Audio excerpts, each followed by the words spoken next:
So yun mga kaparm, good morning po sa ating lahat. No? May bibisitahin po tayong property ulit mga kaparm. Bali dito po tayo ngayon sa Barangay Bilanlagan po, no? Lopez, Quezon po. Ito pong property ay along Provincial Road. At may kita po natin ng kalsada. Ay ito po, dinadaanan po ng mga bus, truck at kahit ano pa po.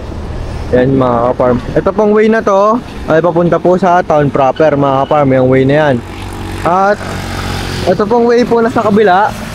Itong kabilang way naman po, ito po ay way papuntang Calawag, Buena Vista, Calawag mga kaparm. Yan. Sabihin ko lang po sa inyo, ang property po na ito ay nahati po sa dalawang titulo, ay apat na titulo mga kaparm. Ayan, apat na titulo po yan. Bali, meron po itong dalawang sukat mga kaparm, isang 1.3 at isa pong 5.9 mga kaparm.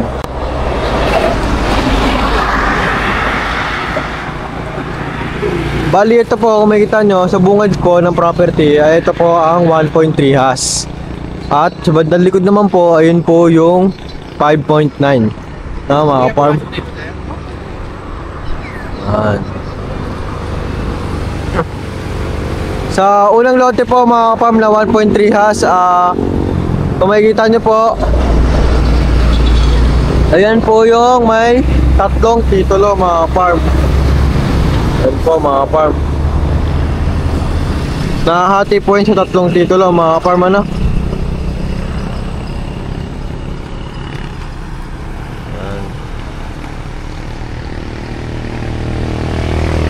Sa 5.9 hectares naman po, ito po ay solo title na ano mga kaparm. Iisa lang po ang nakapangalan sa titulo. Sabihin ko lang din po sa inyo mga kaparm, bali ang frontage po ng property ay may 100 meters po, ano? 100 meters po ang frontage ng property, na. Pupuntahan po natin mismo yung hangganan ng property mga kaparm.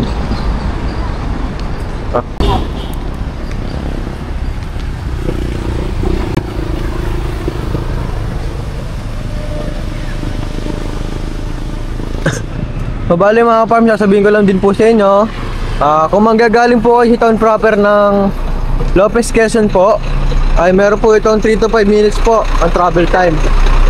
Mabilis na lang naman din po dahil ito pong property ay malapit na rin po at saka provincial road din po. Huwag po kayo mag-alala patungkol po sa 4 wheels accessible dahil pasok naman po ang sasakyan ng mga farm.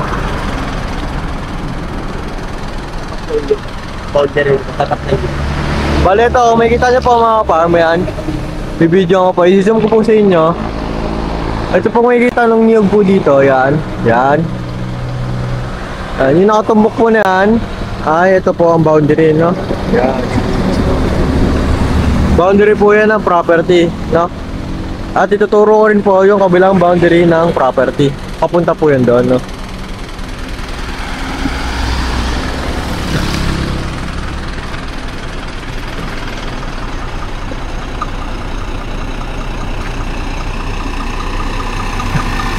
Ayan o mga kaparm, ito na, napakaluwag po ng kalsada.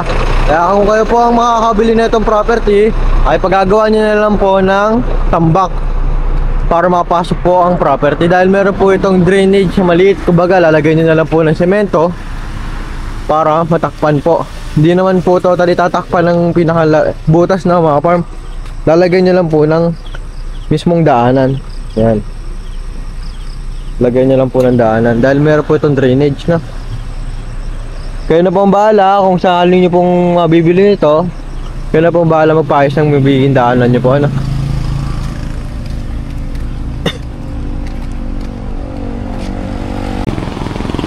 So ayun mga farm, bali pupunta natin yung isa pang kabilang hangganan, no. Kung kanina po nakikita nyo po yung isa sa video natin, ayun po yung hangganan, yung puno po ng niyog, no. Ito naman po ay pupunta natin yung kabilang hangganan ng property. Yan, ito mga kaparm, kasamahan po tayo ni tatay, no? Ito rin po. Ito po, papunta po pa ganon. Ayan, kung makikita nyo mga ka-farm, no? Ito po yung hangganang isa, no, mga ka-farm. Meron na po yan, bakod, no? Ayan, papunta po yan doon. Kabila. Ayan, no, makikita nyo. Ito po yung puno, no? Diyan po nakakabit yung barber, hanggang dun po yan, mga ka-farm. Kaya kung makikita nyo po, along barangay road, ay along provincial road po talaga itong property, ano? Papasok po yan dun sa property. Yan, saka pa po yan, yung nilalakaran po natin, no?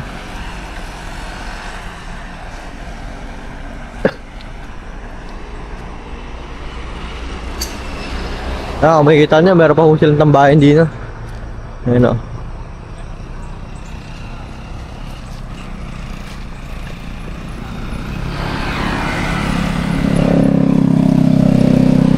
Tara mga ka-farm, samahan nyo po kami pasukin ng property para makita po natin yung loob, no?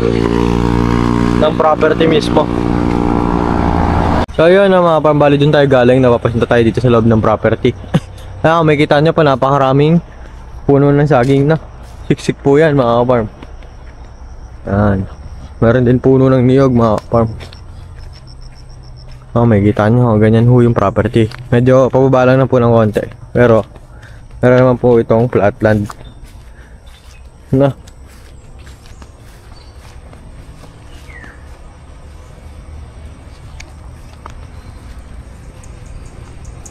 So yun mga ka-farm, bali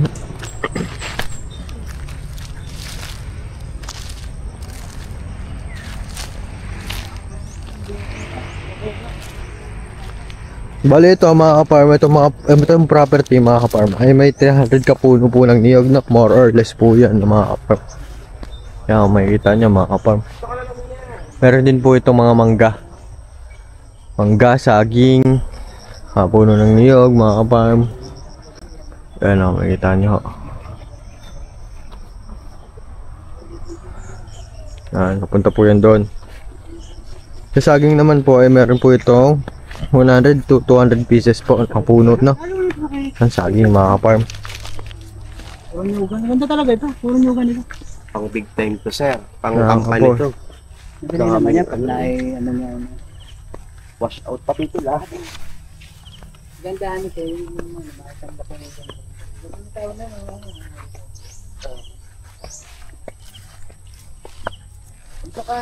Ito daw pong property, ang nailulukad po nitong property, ano? Bali every 45 days po ay nakaka 44,000 po sila, ano? Every 45 days po. Ayan. May kita nyo, napakaganda po nitong property, no? May konti lamang po pababa, pero sa matotal po maayos naman po ang property at maganda at di po siya ganun ka talahiban. Ayan na, kung makikita nyo, napakaganda ng property mga ka-farm. Kaya sa lahat po ng buyer natin dyan na gustong mag-avail po na itong property, ay tumawag lang po kayo sa number na may kita po ninyo sa inyong screen, ano? At sa WhatsApp Viber din po para sa mga karagdagang impormasyon na gusto nyo pong malaman para sa property po na ito. At huwag nyo rin po kalimutan mag-message sa aming Facebook account dahil po ay doon po mas mabilis na sasagot ang aming mga customers po natin, no? Mga farm.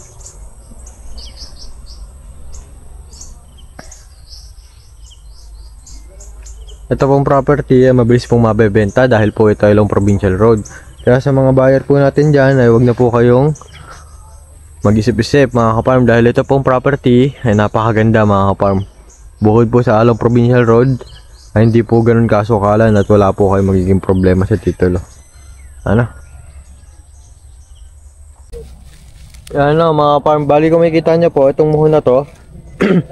Ito na po yung hangganan ng property ng 1.3 hash. Kumbaga ito pong muna to ay nasasakupan na po nito yung 5.9. Papunta po yan doon, no? Yan. Ito na po yung 5.9 mga ka-farm. Pataas.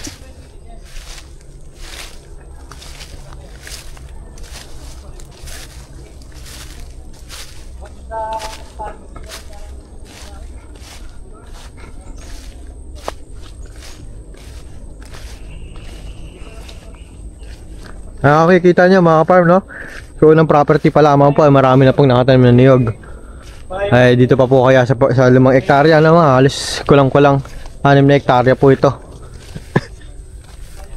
Kaya kung makikita nyo mga farm, marami po itong nakatanim na puno ng niyog na. Ito sa amin, ito patas na ito.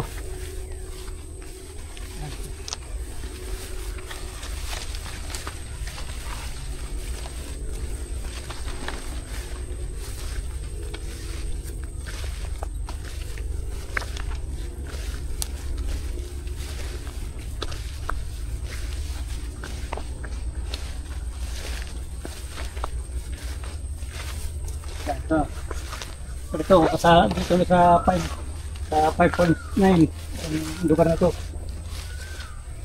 Ang lugar nito. Ito mga farm no. Bale ito itong nilalakaran po natin. Ito na po yung 5.9 hectare.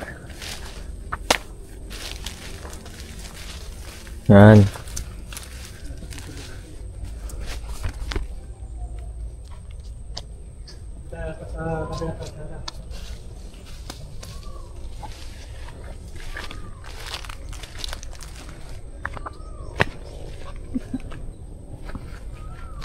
Sir, ano to sir? Barangay Road?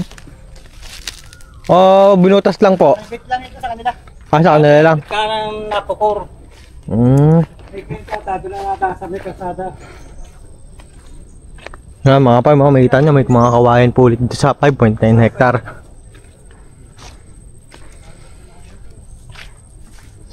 Ito mga farm no, kung dito po kayo pupwesto may with overlooking property po kayo no.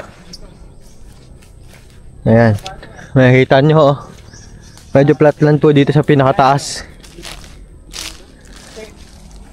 Yung kwenta rin eh. Ayan oh. Yung kwenta, baka siya pa mabali ito. Parang saan dito katagtuan. Ito mga farm, kung makikita nyo po ano, with overlooking po ito mga farm.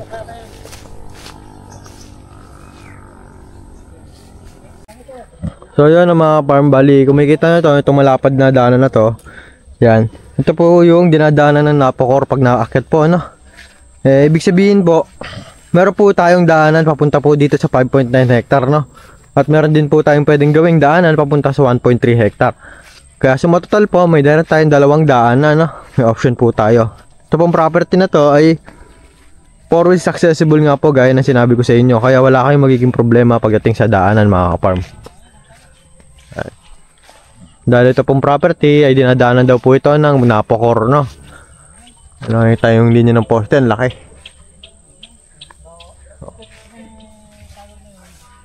Kita nyo ganyang kalapad oh. Ngayon lang ho lamang parang madamo dahil di pa nga po ulit natatabasan. Pero malapad po yan at dinadaanan po ng 4 wheels. Mga farm no, ito po yung sinasabi ko sa inyo, Barangay Road no.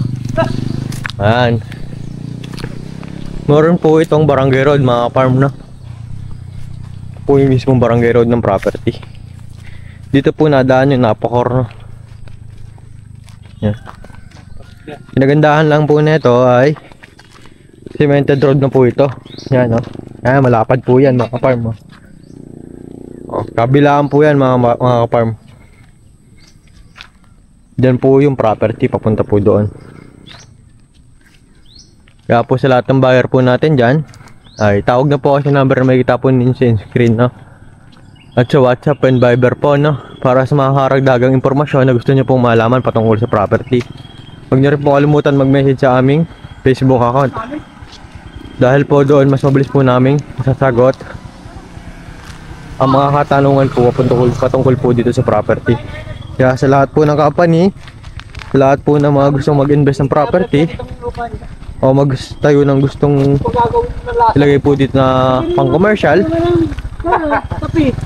ay grab nyo na po itong property na mga farm. Dahil po bukas makalawa po ay meron din po makakabiling ibang buyer po nito. At pwede po nila itong pagtayuan ng mga establishment nila no. Kaya kung sa inyo po ay kunin nyo na po itong property. Tawagin nyo na po kami dahil po kung sakaling nag-aalangan po kayo sa mga titulo o documents, kami po ang aming opisina ang magtutulong po sa inyo para ayusin yung mga documents nyo. Hindi po namin kayo pababayaan mga ka-farm. Kami po ang kasama nyo hanggang sa matapos po ang transaction po natin. Or kahit hanggang sa matapos ang transaction natin, kung may kailangan po kayo, mag-message lang po kayo sa amin. Willing po kami tumulong sa inyo mga ka-farm. So yun mga ka-farm, dito na po nagtatapos ang ating video. Salamat po sa pagsama at sa panonood po sa aming mga video. At saka walang sawang pagsuporta po sa aming YouTube channel at sa aming mga property. Ayun lamang po mga ka-farm, God bless all po. Maraming salamat po.